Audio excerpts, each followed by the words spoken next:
So I'm here to have the conversation. Why do I care? Well, as some of you may have guessed, I have a learning disability, and I have faced stigma in higher education. Why should you care? I need your participation to create a more inclusive and motivating higher education environment for those of us with learning disabilities. Let's talk about me. Growing up, I was the girl that multiplied 1/2 by 1/2 and got 1/8.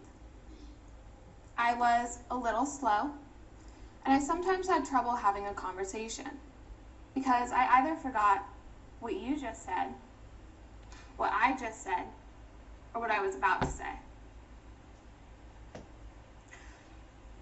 And I was a dumb blonde persona. I was an airhead, and I talked like a valley girl. Until my senior year of high school, when I was diagnosed with other specified neurodevelopmental disorder, DSM-5 315.8. This was the best thing that's ever happened to me because I wasn't stupid. Now behind me is my memory. The SS stands for standard scores, and then there's a percentile. Most of my memory resides in the borderline category of memory. This is the second to lowest category out of 7 categories. The higher being below average, average, above average, superior, and very superior. One of my memories, my delayed memory, even resides in the lowest category of memory, called very poorly developed. Now, instead of trying to explain this to you using definitions and jargon, I'd rather go through some examples about how my brain works. So I'd like you all to add 7 plus 9.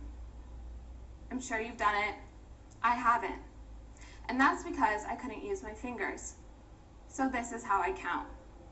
There's 5 and 9, and there's 5 and 7. There's 2 left over in 7 and 4 left over in 9. And that's 16. I cannot count without my fingers, and I cannot add past 10. As a result, I need a calculator on all my exams. And I'm sure you remember growing up, you would add on your fingers. 1 plus 3 is 4, 2 plus 3 is 5. Well, that initial way that I learned it, I became fixated on. And it's hard for me to move forward.